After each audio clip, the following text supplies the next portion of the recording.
Free and Innocent, a short story for your enjoyment. Sherry felt the arrest and conviction were all too neat and tidy. She was 100% certain that they convicted the wrong man of the murders. As a crime beat reporter, she had access to the police reports and witness statements. Perusing through them in her apartment, she found a witness statement that pointed to another suspect.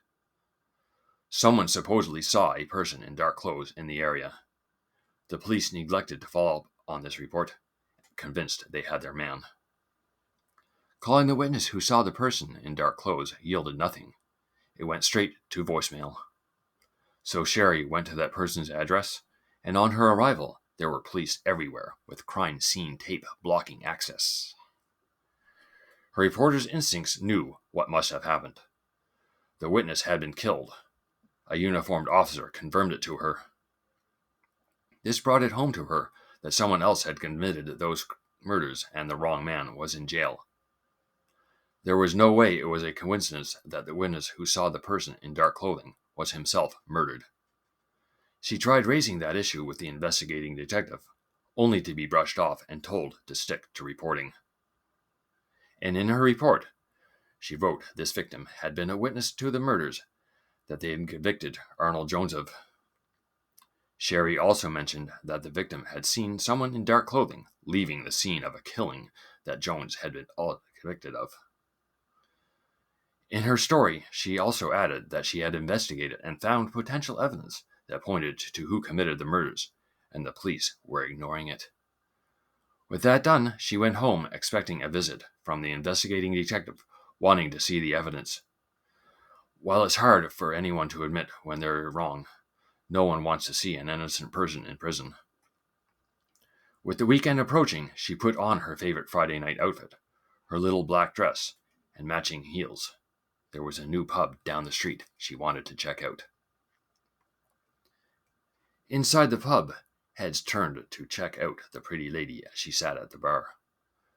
Within minutes of her ordering and receiving her margarita, a large, muscular man walked in and took a seat at the other end of the bar. Sherry smiled at him, and he smiled back. After 3 drinks and finishing off a plate of hot wings, she called it a night. At the front door of her apartment building, she looked back over her shoulder, and the man who came into the pub after her was getting in his car. Convinced she was safe, she went inside and got on the elevator and went up to her floor. Feeling a little tipsy, she stumbled as she walked down the hall to her unit. Once inside, she secured the door with a deadbolt and chain. Settling on her couch, she turned on her streaming service and scrolled through the listings, choosing an action flick. Downstairs in the lobby, the man who sat at the bar opposite Sherry scanned through the listings and found her unit number. From his jacket pocket, he pulled out a small drill and defeated the lock, gaining entry to the building. Shielding his face from any security cameras with a ball cap pulled down low and the collars of his jacket propped up, he skipped the elevator, electing to take the stairs to the 6th floor. Once there, he walked in silence to Sherry's unit. The drill sounded to Sherry like something from the movie, until the click of the door hit the chain. She turned and in horror saw the bolt cutters snapping the chain. Sherry grabbed her cell phone and dialed 911. The operator asked her what the emergency was, and she told him what was happening. The man threw her door open. She had no chance to take the 911 dispatcher's advice to lock herself in another room. There was only time to put the cell phone on the couch out of his eye line. Sherry recognized him from the bar. "You're the one, aren't you?" she said. "What evidence do you have?" he asked. "You really think I'm going to tell you?" He rushed to her and grabbed her by the shoulders, forcing her to the floor. Straddling her, he had one hand around both her wrists, pinned above her head. The other hand squeezed her neck and was slowly closing. Sherry choked as she thrashed, putting up a valiant struggle against a man twice her size. "I want to know what evidence you have and where it is," he said. Why should I tell you? She asked. You're gonna kill me regardless. Tell me and I'll make it quick. Don't tell me and I'll make it slow. You're the one who killed those people Arnold Jones went to prison for, aren't you? She said. Of course. I'm going to take you to my home where I'll wring the information out of you. He pulled her head off the floor, and the second before he slammed her back down to knock her out, the door burst open once again. Police! The officers shouted.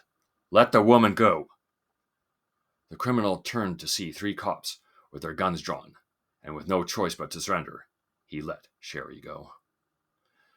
Later, after they checked her at the hospital, Smithson arrived and asked her what evidence he had found on the actual killer. She gave him a smirk and said, There's no greater evidence than the guilty man's fear of being caught.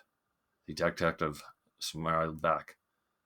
You took a big chance that we would get to you on time. It worked, didn't it?